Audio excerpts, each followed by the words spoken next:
Au cours de nos escapades dans l'âge d'or de l'érinophilie, nous avons déjà pu explorer un des arts mineurs de cette spécialité, le gaufrage, une très élégante technique visant à pérenniser l'esthétique des cachets de cire en relief, même pour des vignettes très éphémères. Les ateliers passés maîtres dans cette spécialité ont en fait été peu nombreux. Encore moins nombreux sont ceux ayant consacré une partie de leur activité à des vignettes artistiques, largement précurseurs de tout ce qui a pu se faire en philatélie. Posthumus tient la pole position mondiale. C'est le 1er juillet 1865 que Jean-Daniel Posthumus, né le 8 septembre 1833, orfèvre de formation, s'installe comme graveur sur Damstraat à Amsterdam, avant d'y ouvrir un magasin l'année suivante. En 1870, l'entreprise agrandie par la reprise de Wolff, autre graveur, s'installe sur Warmoesstraat. Dès 1879 à 1880, Jean-Daniel Posthumus constate sur le marché anglais l'arrivée de l'estampage avec tampons de caoutchouc en provenance d'Inde. Il investit dans les outils et moules nécessaires pour produire à l'identique, tout en continuant les timbres en gravure sur cuivre plus coûteux. En 1883, des presses pour médailles et gaufrage compensent les pertes sur ces timbres. En 1894, nouvelle adresse à l'angle de la Kalverstraat et de Sint-Luciensteg, et une « affaire » rocambolesque qui fait indirectement la réputation de la société, un client allemand ayant demandé la gravure d'une « médaille » à l'effigie de Guillaume II. Avec une valeur en marque, Jean-Daniel Posthumus s'exécute. Mais, suspicieux, il se rapproche des autorités. Le client appartient en fait à un réseau de faux-monnayeurs, et lors du procès du Quidam en Allemagne, Jean-Daniel Posthumus se voit félicité pour la qualité de son travail, impossible à distinguer des pièces véritables. En 1905, après 40 ans d'activité, Jean-Daniel Posthumus se retire, il décédera en 1919, et laisse l'affaire à ses deux fils Willem Jean-Daniel Posthumus et Louis-Édouard Posthumus. La fabrication de timbres démarre avec la Eerste Nederlandse Stempeletiketenfabriek J.D. Posthumus. En 1918, une tentative de diversification vers les plaques émaillées, rachat de Hollands Emaillerfabriek, s'avère peu rentable, eu égard aux investissements techniques et à la concurrence allemande à faible coût dans les années d'après-guerre. En 1920, point d'orgue de l'histoire de la société, elle reçoit la plus haute distinction officielle avec le label royal, Koninklijke Stempelfabrieken J.D. Posthumus. La crise de 1929 marque le début d'une autre période. La baisse d'activité conduit au départ de Willem Jean-Daniel Posthumus en 1932. Johannes van der Plaats devient administrateur en août 1936, et, avec le départ de Louis-Édouard Posthumus en mai 1939, l'ère Posthumus s'achève, même si la marque demeure. La suite de cette saga industrielle, artistique et familiale n'est plus du domaine de l'érinophilie. Les magasins Posthumus sont toujours là, Sint-Luciensteg 23 à 25, superbes et pleins de nostalgie avec en vitrine et sur les murs les témoignages de 150 ans de production. En 1988, la famille Breurken a repris le magasin. Profitez d'un voyage à Amsterdam pour ce moment hors du temps. Les magasins Posthumus sont partie intégrante du patrimoine, appartenant aux anciennes enseignes commerciales de la ville, les Winkelstory. Les productions érinophiles gaufrées de Posthumus montrent une maîtrise technique, des choix artistiques et une qualité de réalisation unique. 3 séries témoignent de cette perfection. Les compositeurs ont été célébrés par un bel ensemble de vignettes gaufrées rares, voici la vignette de Ludwig van Beethoven. Franz Lehár. Charles Gounod. Richard Wagner. Wolfgang Amadeus Mozart. Jean-Sébastien Bach.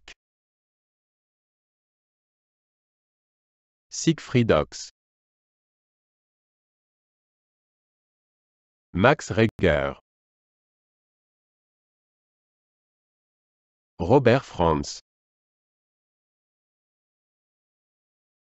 Engelbert Humperdinck. Ruggero Leoncavallo. Anton Rubinstein. Hector Berlioz. Pietro Mascagni. Giacomo Meyerbeer. Franz Liszt. Edvard Grieg. Max Bruch. Karl Goldmark.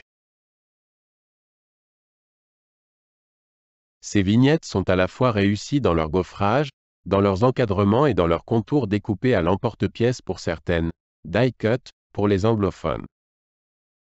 Deux superbes séries marquent le retour à la paix en 1919. Elles sont uniques en leur genre et indéniablement parmi les productions zérinophiles les plus élaborées et les plus réussies.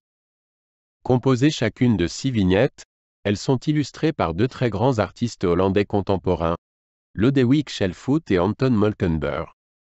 Lodewijk Schelvoet, 1881 à 1943, est le petit-fils du célèbre peintre Andreas Schelvoet. Il arrive à Paris en 1903. Influencé par Cézanne et Van Gogh, il intègre les réunions cubistes de Montparnasse à la Closerie des Lilas. Il expose au Salon d'automne en 1906, au Salon des Indépendants en 1907.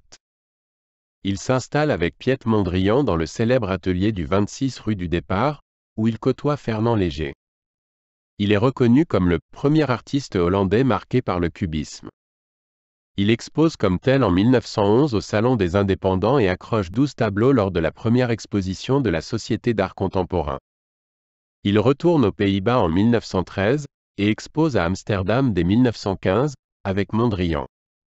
Ces tableaux sont à nouveau exposés en France aux Arts décoratifs en 1925, et en 1926 au Jeu de Paume. Il produit 226 gravures dans la deuxième période de sa carrière.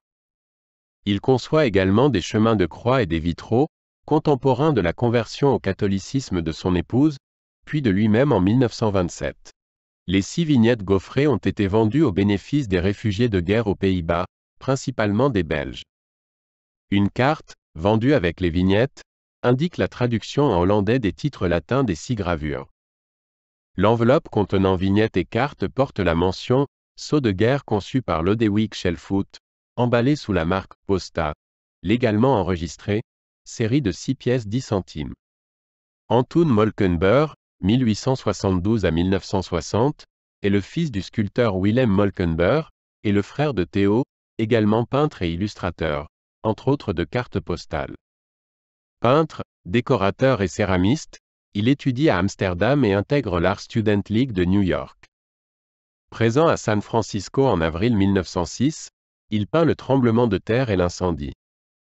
Il réalise les fresques murales du Majestic Theatre Building sur Broadway à Los Angeles. Il expose à Los Angeles et Seattle, retourne à New York en 1909, puis regagne les Pays-Bas en 1910. Les 6 vignettes gaufrées de cette série portent également des légendes en latin. Nous n'avons pas à ce jour connaissance des conditions d'édition de cette série, dont il est probable que les objectifs caritatifs étaient de même nature que la série précédente. Bien connu des philatélistes, il est l'auteur des Molkenbuhr Kinderpostzegel sous timbre hollandais pour l'enfance, Vooruitzichtkind, de 1925, 1926 et 1927, transformation symbolique des armes des 11 provinces. Il écrit de ses œuvres, « Un timbre-poste est un petit reçu du gouvernement. Un timbre donne un aspect décoratif à une lettre.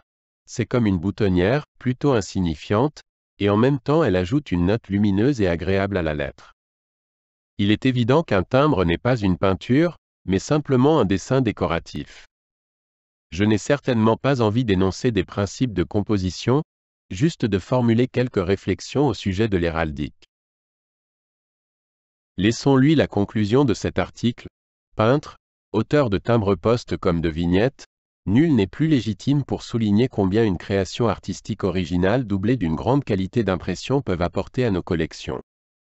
Et Posthumus s'est fait le chantre de cette qualité, comme le montre en 1913 la vignette gaufrée publicitaire grand format de la firme, célébrant le centenaire du 21 novembre 1813, qui a vu Frans Adam van der Duyn van Maasdam et Gisbert Karel van Hogendorp constituer au nom de la Maison d'Orange, le nouveau gouvernement de la Hollande libéré de son serment à Napoléon.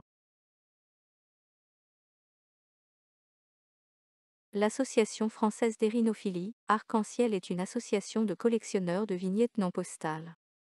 Ses objectifs sont de regrouper les collectionneurs de vignettes et collections périphériques de France et de l'étranger, d'assurer la promotion de ces collections, de fournir aux membres la documentation et les informations facilitant la constitution d'une collection, et de faciliter le dialogue entre les collectionneurs ayant rejoint l'association.